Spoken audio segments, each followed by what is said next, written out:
La collectivité territoriale de Martinique a souhaité, donc, depuis septembre 2022, par un vote des élus, accueillir la flamme olympique sur le territoire de la Martinique. Ce qui est fait, il y a eu un travail pendant une année avec l'ensemble des partenaires, à savoir l'ensemble des villes qui ont été retenues donc, pour le passage de la flamme, avec les services de la préfecture, les différents organismes, les services de sécurité, de façon justement à mettre en place ce passage de flamme dans les meilleures conditions. Ce travail est fait, il est terminé. Nous pensons qu'à 10 jours de l'arrivée de la flamme, puisque la flamme va arriver le 16 juin par un maxi catamaran dans la baie de Fort-de-France, et la flamme donc, sera allumée à son arrivée le dimanche soir et va repartir le lendemain matin à partir du Lamentin, de façon à parcourir l'ensemble des villes qui ont été sélectionnées.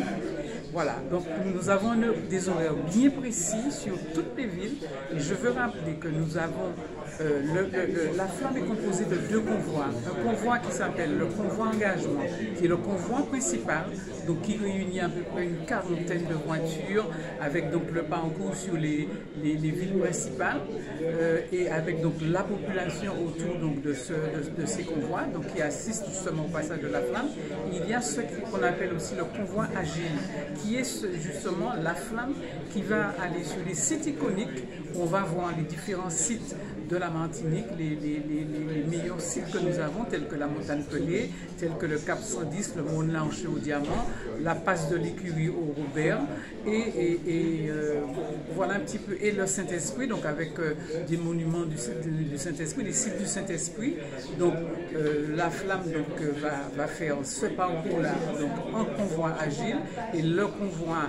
engagement va faire le Lamentin, Sainte-Marie, Saint-Pierre, Chelcher, Fort-de-France, et donc l'arrivée le lundi soir à Fort-de-France avec l'allumage du chaudron et des célébrations qui seront donc au niveau de Fort-de-France, mais sur toutes les villes traversées, nous aurons des célébrations, donc avec des célébrations culturelles, sportives, de façon à ce que la population soit mise justement dans des conditions d'attente et d'accueil de la flamme.